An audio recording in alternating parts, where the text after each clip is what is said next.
Olá, bem-vindo ao Três Tons de RH. Estou aqui com um convidado especial, Lécio Delamana. Acertei o nome. Sim.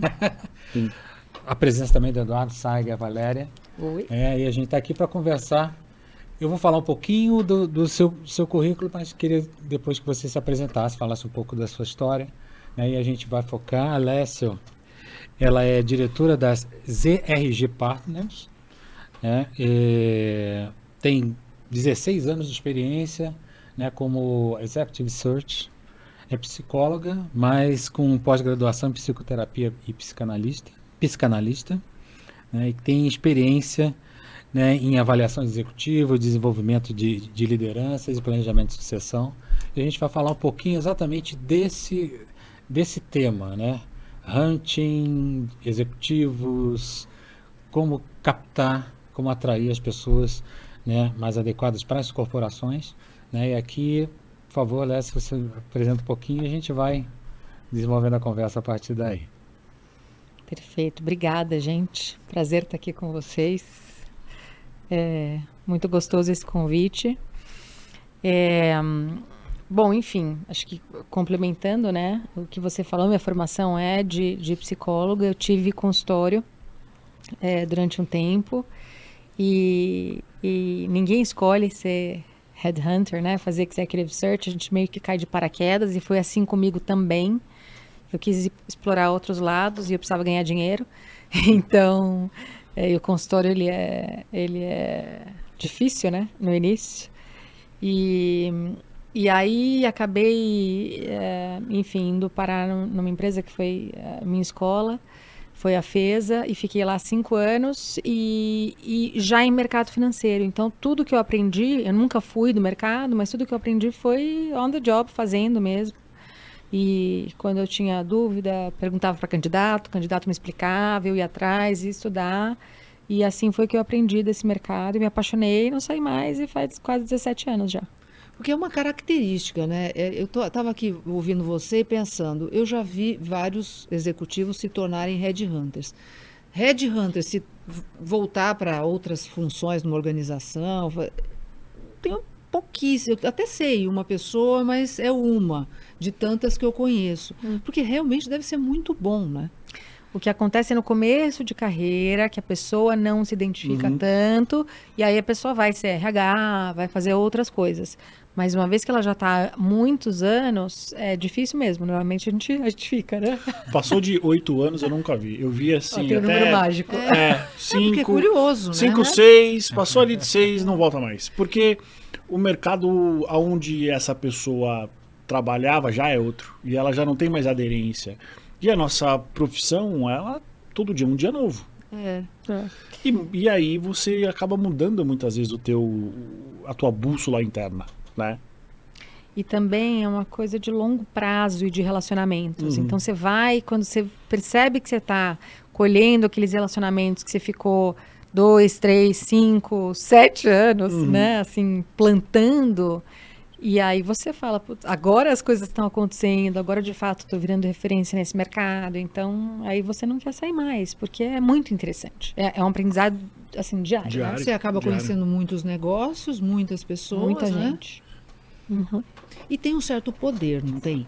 Isso também é interessante, assim. Eu acho que um pouco. Eu acho que é uma profissão em que você tem que equilibrar e ser muito...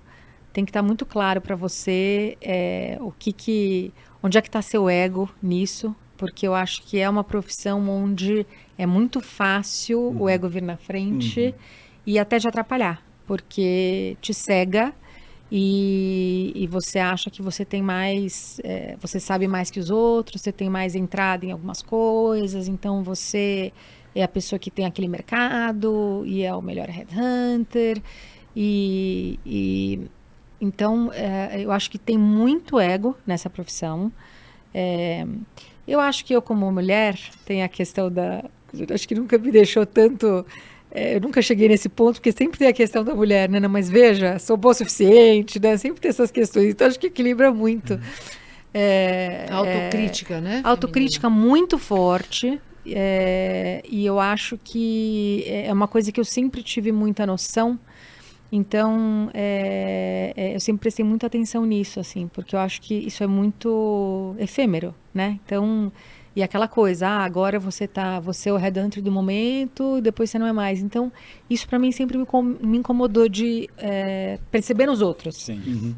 Mas nessa função, o que te gera de satisfação quando você vê algum resultado entregue? Me fala um pouco sobre isso. Bom, primeiro assim, eu sou uma pessoa que eu sou uma esponja, eu preciso estar sentindo que eu estou aprendendo e que eu estou sendo usada no meu máximo potencial o tempo todo, porque senão eu fico muito entediada. E nunca, nenhuma vez nessa profissão, eu não senti que eu estava, né, não aprendendo ou não sendo realmente usada em tudo que eu podia fazer, ou que eu podia fazer mais alguma coisa, ou aprender mais alguma coisa, ou inventar mais alguma coisa. Então, acho que isso me dá uma satisfação imensa, mas eu fui aprendendo também ao longo do tempo que você está mexendo na vida de pessoas e de famílias de pessoas. E quando você fala de uma empresa, ela é feita de pessoas. Então, no fundo, o que você está tentando fazer é conectar, né? Acho que o melhor legado que eu posso deixar é conectar as pessoas que eu acho que fazem sentido umas com as outras, mas tentar, assim, o que eu puder ajudar para melhorar a vida dos meus candidatos, das empresas que são feitas de pessoas também, ou seja, qualquer coisa que eu possa fazer para contribuir nesse sentido de cultura, eu acho que já é uma semente boa. Então, isso me deixa muito feliz quando a gente, por exemplo, fecha uma posição que a pessoa está muito feliz, a empresa está muito feliz e você sabe que aquilo encaixou e você fez uma coisa boa, você melhorou a vida daquela pessoa. Não é você, mas enfim, você fez um trabalho que foi um bom trabalho, né? A gente gosta de fazer um bom trabalho. Acho que isso é muito importante. Você está há muitos anos no mesmo setor financeiro, né? Teve alguma mudança de perfil que o mercado busca para essa área? Ou não? As coisas continuam iguais, talvez com termos diferentes? O setor financeiro é bem característico, né? Eu acho que, vamos lá, primeiro dentro do setor financeiro tem várias áreas.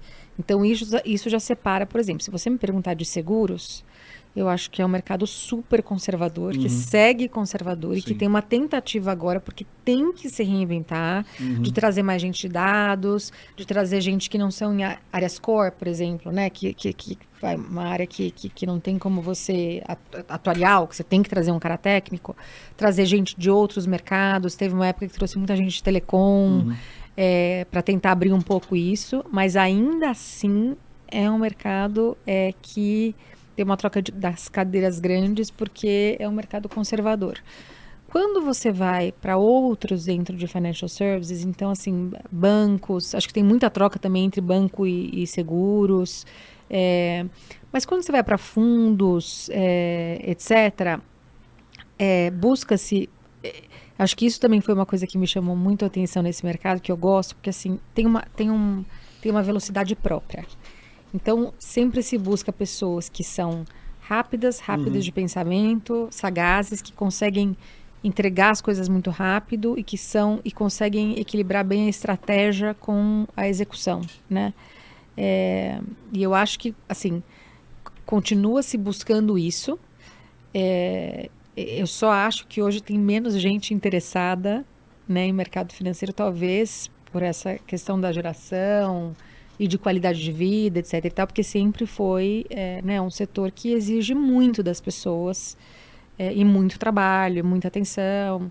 E por mais que a gente fale de qualidade de vida, talvez tenha melhorado um pouco, mas assim, segue sendo, você fala de investment banking, por exemplo, não tem como você fugir de trabalhar altas horas, trabalhar fim de semana. Não, trabalhar das 8 às 8, do 24 horas. 24 horas Exato. mesmo. Só 88. Então, assim, a exigência é a mesma. Só que agora a gente fala de gente que tá colapsando, de gente que não quer mais. Então, naturalmente, o mundo está mudando, então eles têm que acompanhar. É um pouco isso que eu queria te perguntar, assim, já uma pergunta que a gente faz pro Red Hunt. A gente estava falando um tempo atrás a respeito de cultura organizacional, né? E uma das formas de ajudar a reformar ou transformar a cultura, um dos artifícios é trazer executivos, né? Me diz uma coisa, quando você conversa, né, com algum possível candidato, né, que ele teria uma das tarefas, né? Claro que ele não seria a pessoa responsável pela mudança cultural, mas ele teria que ser um agente forte nessa mudança, né? Como é que você conduz isso? Porque não deixa de ser um desafio. Você falou, por exemplo, né, que a pessoa vai trabalhar numa empresa em que o ritmo é aquele ritmo de banco de investimento, que é 24 horas por dia, né? Isso pode esgotar a pessoa, né? Mas quando tem um desafio desse tamanho, como é que você conduz? Como é que você trata com o executivo? Você diz no meu papel, Isso, né, seu papel. de headhunter, Que é uma tarefa difícil. a questão né? da cultura é uma tarefa difícil que eu tento fazer ao máximo é tentar entender a cultura do outro lado para fazer o melhor match e ter a maior sinceridade possível do que essa pessoa vai encontrar, né? Porque a gente consegue, através do processo, você já consegue entender muito da cultura dessa empresa. Aquilo que não é dito, né? Exato. Se você começa a observar o processo, a demora, por quem que passa, quem de fato faz a decisão final, quantas entrevistas, como é que é o vai e volta, você já consegue sacar muita coisa da cultura. Então, e quanto mais você vai trabalhando, por isso que eu gosto de ter, né, clientes recorrentes, porque quanto mais você está com o mesmo cliente naquela empresa, trabalhando já faz um tempo, você está mais perto da cultura. Então, você consegue saber de fato como é que funciona e consegue ser sincero com o outro lado aqui e falar, olha, o que você vai encontrar é isso. Se isso aqui não funcionar para você, talvez realmente não seja a posição ideal na empresa ideal, né? Agora, a gente pode influenciar muito pouco, né? E tem empresas que estão muito mais abertas em ouvir o que a gente tem a dizer, porque a gente de fora consegue ver muita coisa. Ok. E tem empresas que estão zero abertas e não querem saber. E em mercado financeiro, eu não quero generalizar, mas acontece, eu acho que os bancos, por exemplo, principalmente os grandes bancos, os médios também, estão fazendo uma mudança nesse sentido, de entender que o RH é importante, que tem que olhar para pessoas, etc e tal. Mas tem muitas empresas que o que é o seguinte, você tem que entrar aqui e você tem que se moldar. Se não se moldar, tá fora. Então, a gente consegue influenciar quando a gente tem espaço. E o espaço, normalmente, não é ditado por nós. Então, às vezes, a gente fica de mãos atadas, né? O que a gente pode fazer é jogar muito limpo, sempre, e dizer o que a gente está vendo. Então, assim, aqui você tem essas vantagens, mas você vai enfrentar isso. Você quer? Né? Então, e às vezes a gente faz isso e é um tiro no próprio pé, porque às vezes o candidato, você fala, nossa, esse candidato seria perfeito. Não é. Por quê? Porque ele vai sofrer, porque daqui 3 meses ele vai estar se perguntando, porque você já sacou, e depois de tantos anos, você começa a perceber isso, você fala, por que eu vou colocar essa pessoa aqui? Não faz sentido. Quantas vezes eu já fiz isso assim, dói o coração, dói, né? Mas tem que ser, gente, não dá. Às vezes não vai funcionar, vai ser ruim para todo mundo, né? Não faz sentido. Ele não tem essa mesma visão. Agora, essa atuação por segmento é algo que acho que a gente até já conversou em algum momento sobre isso, que é você estar sempre buscando profissionais para o segmento financeiro que são do segmento financeiro. Então, de certa forma, você fica trocando de cadeiras entre algumas empresas, né? Que aí dentro do que é banco, dentro do que é asset management, dentro do que cada um no seu quadrado. Talvez as funções que são mais específicas, mais técnicas, que tem um mercado mais específico, eu compreenda que tenha que ser, né, de um mesmo segmento. Mas existem tantas áreas que não são, né? Que poderia vir de outros segmentos, e aí você ter realmente um impacto aí, né, de mudanças de cultura, mudanças de perspectivas e de mercados também interessantes. Como é que você vê isso?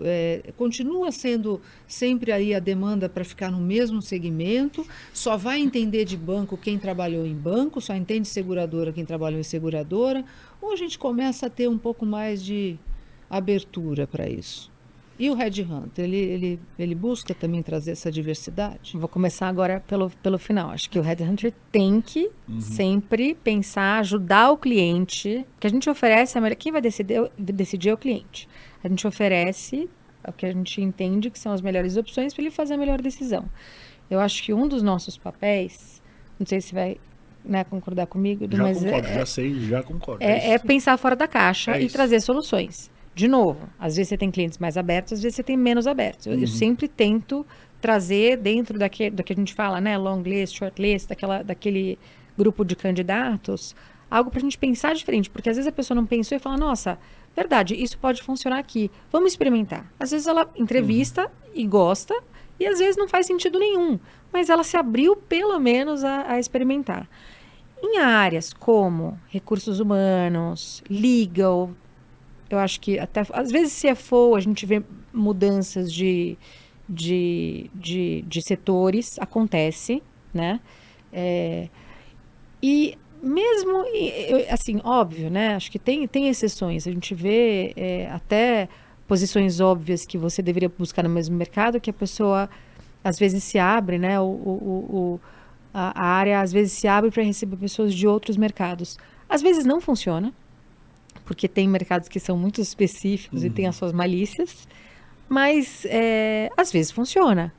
E aí você vem com uma outra visão, um outro olhar, você pode contribuir de uma outra maneira, né?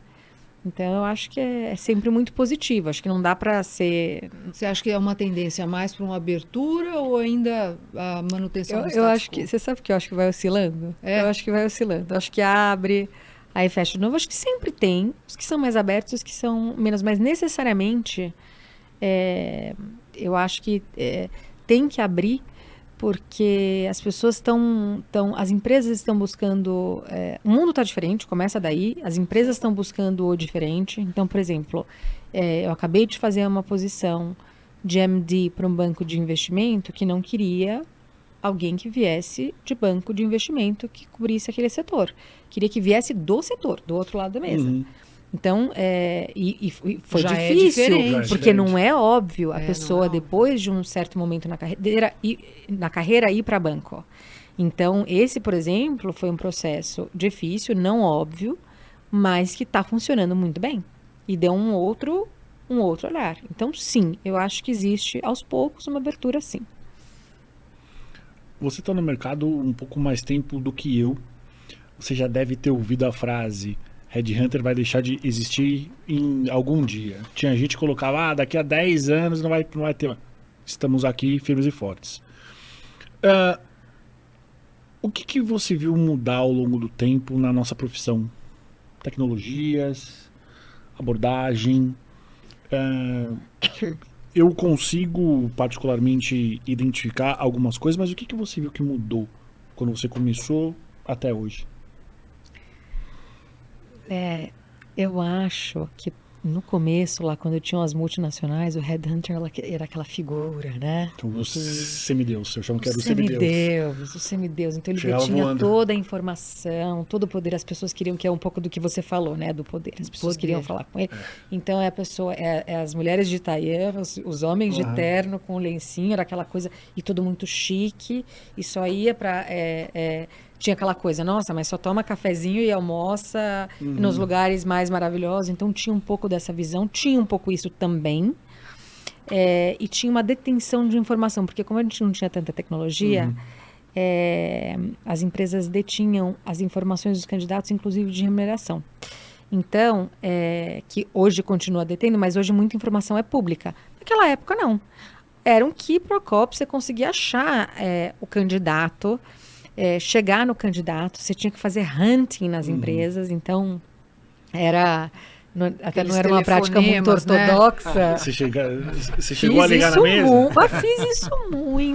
Fiz isso muito, que a gente ligava, muita raiz, falava né? É isso. raiz, que você falava, e dei muito treinamento disso também, que você falava que você era, enfim, Cliente, X.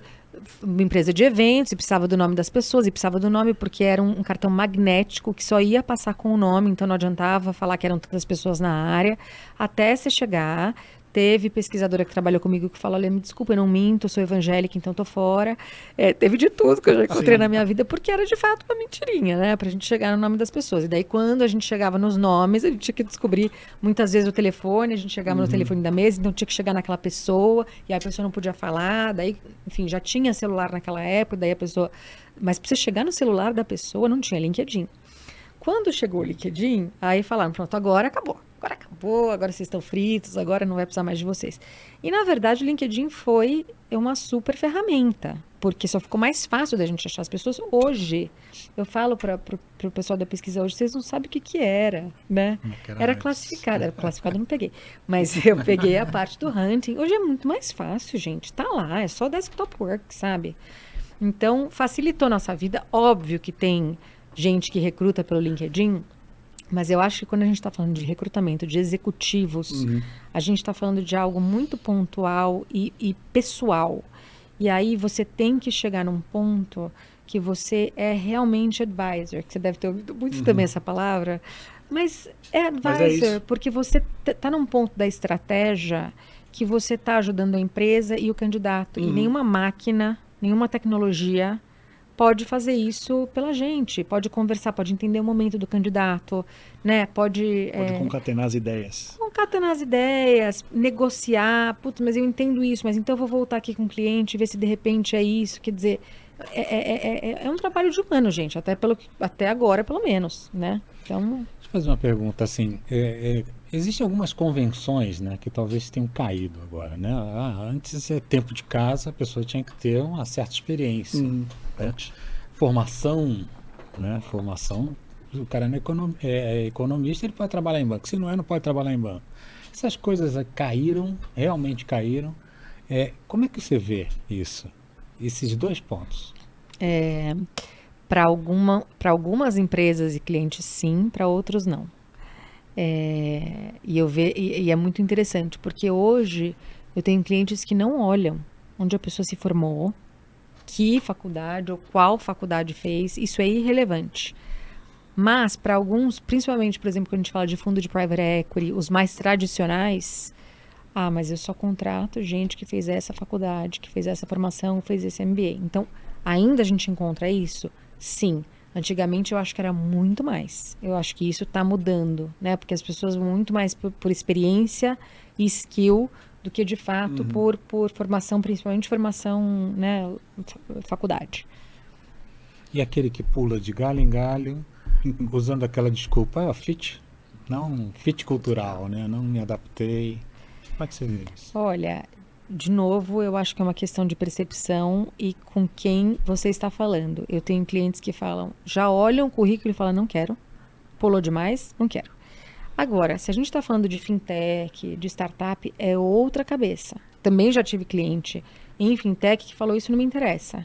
Se ele conseguiu fazer um projeto aqui, ele é bom, não interessa quanto tempo ele ficou. Né? Então, eu acho que tem essas duas, começa a se abrir para não, aquela coisa de ficar 20 anos na empresa quase não existe mais, né? Também não é tão bem visto, né? Você ficar 30 anos já mudou um pouco isso, né? Já, você tem que ter pelo menos aí 2, 3 experiências. Porém, eu acho que ainda tem aquela coisa de pulou demais, precisa entender o que aconteceu, porque de fato conseguiu fechar um ciclo, né? Tem essa questão. Qual foi a entrega, né? Qual foi a entrega, né? E aí tem que ser muito bem explicado quais foram as entregas e por que das saídas, porque às vezes foi uma aquisição, às vezes foi uma venda, às vezes foi uma reestruturação e de fato você tem uma história ali, mas a história tem que ser bem contada. E a diversidade? Como é que você tem visto isso, né, nas demandas que você tem? E diversidade de todas as ordens, né? Inclusive falando mais difícil que a minha. De lideranças femininas, né? Como é que você vê? É um assunto polêmico. É um assunto polêmico, gente. A gente podia fazer 3 podcasts só para isso. Só falando sobre isso. Só falando sobre isso. Quantas mulheres na sua short list? Ou na long list? Vamos lá. Nos últimos tempos, e quando também, né, eu acho que começou a se falar mais isso, eu estive em empresas americanas, né, então isso sempre super falado, e a gente faz questão de ter sempre alguma que possível, uma diversidade no long list, no short list, enfim, né, ter mulher, etc. O que acontece no mercado financeiro? Não é um mercado que, historicamente, você tem muita pluralidade, certo? Então, se eu conto nos dedos, muitas vezes, quantos, né, pretos eu entrevistei para esse mercado, ou mesmo trans, né? Não é um mercado que historicamente você tem, não se podia nem falar, nossa, né, que a pessoa era gay há um tempo atrás, não tinha essa abertura. Então, ainda é um mercado muito fechado, principalmente de homens. As mulheres agora começam a ocupar cadeiras. Eu montei um grupo, por exemplo, de líderes em seguros, mulheres. Então, para a gente discutir, eu quis montar um grupo pequeno, porque eu sei que tem vários fóruns, mas um grupo que a gente pudesse realmente trocar coisas que afetam todas nós em liderança e outras dores, que a gente pudesse, de fato, conversar e conectar em temas de seguros ou não. Então, às vezes, a gente faz encontros que não tem nada a ver, e esses encontros são super produtivos, porque, às vezes, elas conectam num nível, assim, que não teria outra oportunidade num outro fórum. Então, eu faço isso, gosto eu acho que isso tem que aparecer, acho que eu tenho que, né, ser uma advocate da causa feminina, mas eu não gosto de levantar bandeira, no sentido de que eu continuo acreditando que a pessoa que tem que sentar na cadeira é a melhor preparada para a cadeira, ponto. Né? Acho que você tem que apresentar as opções, mas eu acho que isso não deveria definir. Isso é a minha opinião. Né? Agora, tudo que a gente pode fazer para que as mulheres se ajudem, porque acho que isso também é uma questão, né? Os homens, eu acho que se ajudam mais do que as mulheres estão percebendo isso. Então, você tá junto, você montar um grupo, você falar, gente, a gente tá junto aqui, vamos trocar mais e conectar mais, eu acho que é uma possibilidade das mulheres também puxarem mulheres e se ajudarem mais. Então, isso eu acredito muito. De novo, a conexão. Então, é algo que eu acho que eu posso que eu posso fazer e deixar, né, de melhor da minha atuação para o mundo. Sem eu dúvida. acho que isso é uma das coisas. Sem dúvida. É um mercado onde realmente a maioria, né, prevalência é de homens, né, em Homens posições de brancos, sim. liderança. Eu até arrisco dizer com o mesmo biotipo, né? Sim. Isso já virou meme em vários lugares, inclusive, né? Mas que eu acho que você trouxe já uma resposta também, está menos atraente. Eu vivi uma época do segmento financeiro que eu não precisava fazer a segunda ligação. A pessoa já vinha e queria começar amanhã. Né? Por quê? Porque os melhores salários, os melhores benefícios, isso tudo já atraía, né? O fato de fazer uma carreira na indústria financeira. Mas hoje já não. E eu acho que uma série de coisas, né, tem a ver com qualidade de vida, tem a ver com esse posicionamento também da não diversidade. Então, evidentemente, tem muitas pessoas que têm suas crenças, né, tem aquilo que o ambiente que quer fazer parte. Então, acho que eventualmente a gente vai ter alguma mudança em algum momento também, necessária, né? Aí é muito mais o meu depoimento e até para as áreas de recursos humanos também, né? Mas o que você falou é muito sério e muito importante. Se uma mulher, né, executiva ajudar uma outra mulher executiva, eventualmente a gente tem aí maiores oportunidades para mais mulheres terem chance. Né? Tem um movimento feminino chamado Uma Sobe e Puxa a Outra. Isso, Sim. eu pensei exatamente Tá ganhando força. nesse desenho, uma sobe e puxa a outra. Tem a Carol Exatamente Dostal isso. veio aqui com a gente, ela é uma das que né, desenvolveram esse movimento e de fato vem fazendo alguma Sim. diferença. Sim. Mas precisamos colocar um pouco mais de força nisso, né? Sem dúvida. Agora, tem um outro lado que eu tenho tido muitas reclamações de homens, ultimamente RHs e conselheiros, porque eles estão perdendo muita posição porque só querem mulheres. Então, porque eles não são mulheres, eles estão sem chance. Então, assim, a gente ouve muito essa reclamação também, é uma dor masculina. Sim.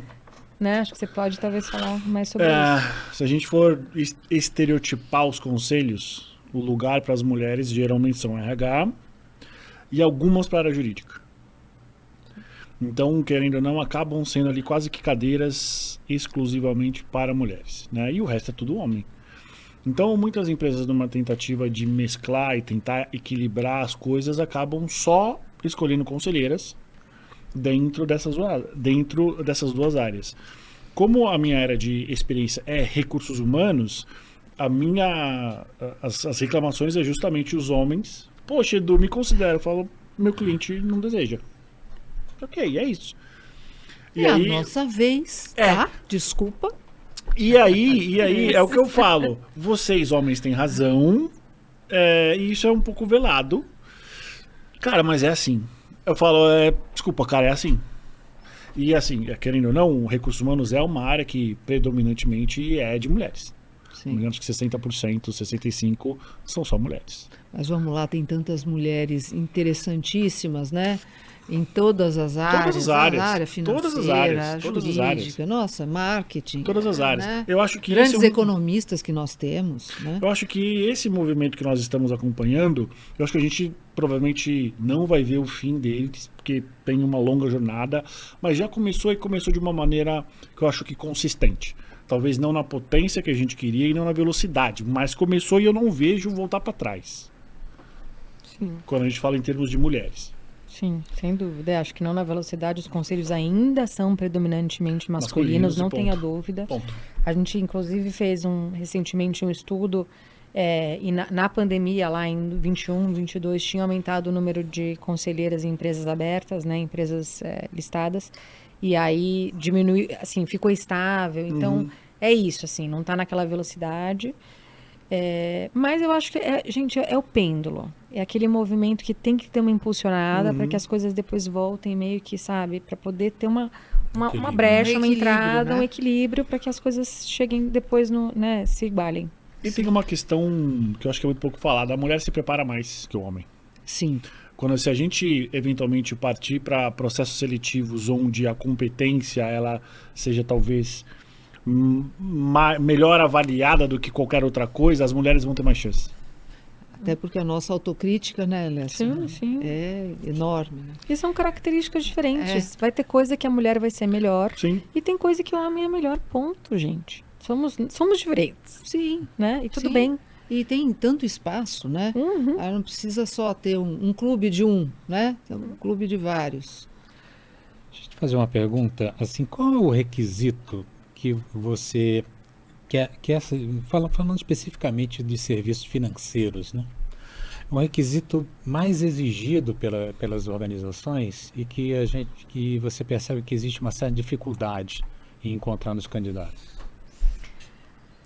Fintechs, banco de investimento. Tem vários, mas eu posso trazer um que eu acho que pode ser interessante aqui. Busca-se muito um mix entre estratégia e execução. Então, eu quero uma pessoa que já senta num certo nível, ela precisa ter um pensamento estratégico, ela precisa conseguir olhar o todo, ela precisa conseguir fazer um diagnóstico e ela precisa conseguir, a partir daí, colocar os recursos certos, nos lugares certos, trazer as pessoas certas, entender quem que é bom no quê, para fazer, né, a execução caminhar e acompanhar esses KPIs e ter certeza que aquele plano está sendo executado de fato na prática. O que a gente encontra no mundo de executivos em geral, eu acredito e vi muito isso em assessment também, são mais executores do que estrategistas. Então, assim, a gente está muito acostumado a receber pronto o que a gente tem que fazer e fazer. Então, muitos executores. E você tem estrategistas, mas muitos dos estrategistas são pessoas que pensam e que precisam de pessoas para executar para elas. Porque elas ficam aqui muito no campo das ideias e na hora de colocar a bola no chão, não coloca. E aí a coisa não anda. Então, no final das contas, a gente precisa de mais executores que façam a coisa caminhar com excelência e pessoas que estejam na estratégia, que consigam traduzir isso para execução e colocar as pessoas certas para fazer, de fato, o desenrolar de um pensamento estratégico. Então, uma pessoa que tem as duas coisas é muito raro de encontrar. Perfeito. Como que você avalia uma pessoa estratégica? É difícil, né? Difícil. Difícil, você tem que fazer muitas perguntas no sentido de pedir exemplos. Uhum. Eu peço muitos exemplos, tá? Mas, por exemplo, numa situação assim, Uhum. me conta então, tá? Você desenvolveu um projeto. Quem de fato pensou esse projeto? Porque muitas vezes ele vai contar um projeto que não foi nem ele que pensou. Uhum. Então, assim, você entender como é que foi criado, de onde veio e como é que, de fato, foi o ponto a ponto desenrolar. Então, se a pessoa não consegue te trazer, ela pode falar que ela é muito estratégica e até conseguir vender isso. Mas se ela não consegue te trazer exemplos concretos, eu já fico com uma pulga atrás da orelha. Sim. Porque aí você fala, putz, a pessoa realmente, ela aprendeu a espumar, né? Uhum. Porque tem muita espuma, Sim, muita sim. espuma. Mas, de fato, ela não consegue trazer exemplos concretos. Quando ela traz exemplos, de fato, concretos, que a gente consegue ver realmente que ela está entendendo e conseguindo separar o que, de fato, é estratégia e o que, de fato, é execução, aí eu fico mais tranquila que, de fato, aqui, acho que, pelo menos, ele entende, né? O que é. Lécio, uma pergunta que normalmente executivos me fazem quando saem de uma organização ou até quando querem buscar uma outra posição, mesmo estando já ainda trabalhando. Como é que ele faz? Né? Então, assim, o executivo que não é de RH, não está habituado, né, com o nosso mundo, trabalhou sempre na mesma empresa ou em poucas empresas, e aí ele se vê falando assim, e agora? É LinkedIn? Eu falo com quem? Dá uma aula para nós, né, para quem está nos vendo, o que ele faz? Quais são o passo a passo? Desculpa. Eu acho que tem algumas frentes, né? Porque, por isso que eu digo que sempre mantenha seu networking ativo, né? Porque às vezes a pessoa fica lá 10 anos na empresa, não vou falar com ninguém porque eu tô bem, tô ganhando bem, não quero distração. Não atende, E aí, né? O não headhunter. atende. E aí você não sabe o que está acontecendo no mercado, você nem sabe se você está competitivo no mercado, você não sabe o que as outras empresas estão querendo, os concorrentes. Então, assim, falar com a consultoria, o headhunter, ou mesmo conversar em outras empresas não é uma traição. É você, primeiro, você está se valorizando e segundo, você está entendendo, não é sair pulando de galho em galho. Mas você está entendendo o que está acontecendo no mercado e você ter essa visão é muito importante. Se você não fez isso, daí você se vê, né? E agora o que eu faço? Então, tem que correr atrás do prejuízo. Então, acho que tem algumas frentes. Eu acho que o LinkedIn é muito importante estar atento, o que está acontecendo no LinkedIn, né? De posições, etc e tal. Mas, e dá certo? Dá, mas é difícil se aplicar para uma vaga do LinkedIn e você conseguir entrar, né? Difícil, A gente sabe que difícil. é super, super complicado. Tem casos, mas é difícil. Então, sempre por indicação, se você é bem indicado em alguém que realmente acredita no teu trabalho, é bem melhor. Então, tem que estar tendo no LinkedIn, mas eu acho que você tem que estar tomando seus cafezinhos, né, e reativando esse networking de pessoas que trabalharam com você, que acreditam no teu trabalho, que viram suas entregas e falando de fato o que você quer. Né? O que você tem de desejo, para onde você quer ir, porque às vezes as pessoas não sabem. Então, por exemplo, às vezes você foi sempre do setor automotivo, a pessoa vai te colocar lá como, né, um label do setor automotivo. Ela nem sabe que você, de repente, está a fim de explorar o agro, agora quer aprender sobre agro. Então, vai estudar sobre, vai ler, tem uma parte de desenvolvimento pessoal, vou procurar um curso, vou ler, vou entender quais são os periódicos, de fato, que são daquele mercado, vou entender quem são as pessoas. Olha, o não você já tem. Quem são as pessoas-chave neste mercado? Fulano. Vou tentar um café, vou tentar pelo LinkedIn, vou tentar por alguém que eu conheço. O não eu já tenho. Se essa pessoa me responder e topar tomar um café comigo, que maravilhoso, eu vou aprender. Eu vou estar junto. Então as pessoas têm... porque não é uma coisa fácil de você fazer. A gente está acostumado e teve que aprender. Então, assim, você vai no cold call, você marca um cafezinho o dia inteiro com gente que eu não conheço. E isso eu já tô acostumada. Mas as pessoas não estão. Então, para quem não é, né, não faz isso como profissão, não é natural. Não é natural. Você. Ah, então tá. Então vou escrever para uma pessoa do azul e vou sugerir que ela tome um café comigo. Mas as pessoas, em geral, é interessante. Elas são abertas. Principalmente na nossa cultura, né? Exato. A cultura brasileira, ela é uma cultura que ela, muitas vezes, ela tem uma visão distorcida do networking. Ela acha que é interesse. Sim. E assim, não é um interesse genuíno de te conhecer. Ele vai tomar alguma coisa sua e não é assim. Claro. Ele vai leiloar, É. ou ele vai, né? E as pessoas têm Vai que me pedir alguma entender coisa. que a conversa por si só pode tirar tantos frutos. Às vezes não. Às vezes nem para o que Mas você assim, quer nossa, no meu momento, filho se né? interessa por isso que de repente seu filho está fazendo. Nossa, as pessoas precisam se conectar mais de verdade, sabe? E aí não ter vergonha de querer se conhecer, porque eu acho que isso pode gerar muitos frutos. Quantas pessoas eu conectei só porque, nossa, essa pessoa era a cara dessa. Vocês precisam se conhecer, se virem, vocês precisam se conhecer. E Depois tem o que gente que faz acontece, isso e ajuda muito, né? Ele ajuda a conectar Sim, pessoas. Acho que isso sim. super ajuda. E como chamar a atenção de um headhunter? Assim, headhunter, tô aqui no LinkedIn. Oi. É tipo, manda um oi, bota lá no perfil assim, oi. Oi? Não tem pontinho. essa é uma outra questão, porque eu gostaria muito, muito de responder todo mundo que me chama em todos os sinais de fumaça, o LinkedIn, o WhatsApp, o e-mail. Mas, gente, se eu fizesse isso, eu ia precisar de 42 horas no dia. Não tem como. E eu não monetizo. A verdade é essa. Eu tenho uma coisa para cumprir. Tem uma meta, né? Sim. Eu tenho uma meta e eu monetizo com as empresas.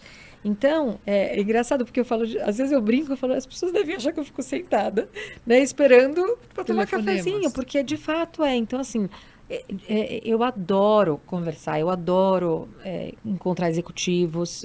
Por mim, eu faria isso o dia inteiro, mas eu tenho, de fato, que cumprir uma agenda. Uma prioridade, né? Então, o que eu faço normalmente? Eu reservo 2, 3 horas da minha semana para falar com pessoas que a gente chama de cortesia, de get to know, enfim. Porque eu acho que a gente tem como obrigação, sabe? Conhecer gente e dar esse ouvido. Eu só não consigo fazer isso quanto eu gostaria. Mas tem um outro jeito que não precise até utilizar, porque realmente é complicado. Vocês não têm como, né? Dar atenção para todo mundo. O que eu acho que chama mais atenção é o seguinte: alguém que me pede para conhecer alguém, ou por alguém que, né, enfim, alguém que eu conheço, que eu tenho alguma relação, que me pede, por favor, conheça essa pessoa. E isso tem muito mais peso do que os 200 convites que eu recebo por LinkedIn por semana, né? Então, isso é uma dica. Então, assim, se quer chegar em alguém, veja nos teus, né? Não tem aquela coisa das conexões, né? No máximo, Veja quem tá conectado. quem que pode, de fato, te conectar. Porque isso vai dar um puxa a mais, né? Sim. O ponto também querendo ou não, você sempre vai olhar o histórico daquela pessoa. Porque precisa ser interessante pra você também. Sim. Não é só porque alguém tá te pedindo, você fala, putz, essa é uma história interessante que eu quero ouvir. Sem dúvida. É uma via de Não é? duas mãos sempre. Exato. E tudo bem, né? E tudo É. bem. Porque acho que a gente estabelece relações de longo prazo. Sim.